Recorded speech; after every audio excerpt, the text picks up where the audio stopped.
100 రోజుల్లో 6 గ్యారంటీలు అమలు చేస్తామని అప్పుడేమో గ్యారంటీల గారడి ప్రజల్ని నమ్మించారు. ఇప్పుడు బడ్జెట్ చూస్తేనేమో అంకెల గారడి. ఇప్పుడు మీరు 100 రోజుల్లో అమలు చేస్తామన్న 6 గ్యారంటీలు బడ్జెట్ లో ఉండాలనే వద్దా? ఏవి బడ్జెట్ లో కేటాయింపులు ఏవి?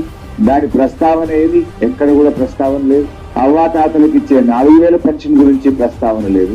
మహాలక్ష్మిలో ఇచ్చే 2,500 గురించి ప్రస్తావన లేదు. విద్యార్థులకు ఇస్తామన్న 5 లక్షల భరోసా కార్డు ముచ్చట లేనే లేదు. అంటే మొత్తంగా కూడా అందుకే నేను అనేది ఓట్ల ముందేమో గ్యారంటీల గారిడి, గెలిచిన తర్వాతనేమో అంకెల గారిడి. ప్రజలను గురిడి కొట్టించేందుకు, భ్రమలు పెట్టేందుకు బట్టి గారు చాలానే ప్రయత్నాలు చేశారు. నిజంగా చెప్పాలంటే మొదటి బడ్జెట్ కదా, ఈ రాష్ట్రానికి ఏమన్నా దశ దిశ ఇస్తారేమో అని ఆశించాం. కానీ ఇది దశ దిశ లేని బడ్జెట్. రాష్ట్రాన్ని తిరోగమన దిశలో నడిపేటువంటి బడ్జెట్. ఏడాదిలో 2 లక్షల ఉద్యోగాలు ఇస్తామన్నారు. 8 నెలలు అయితే అయ్యిపోయింది. 4 నెలలు ఉంది. దాని గురించి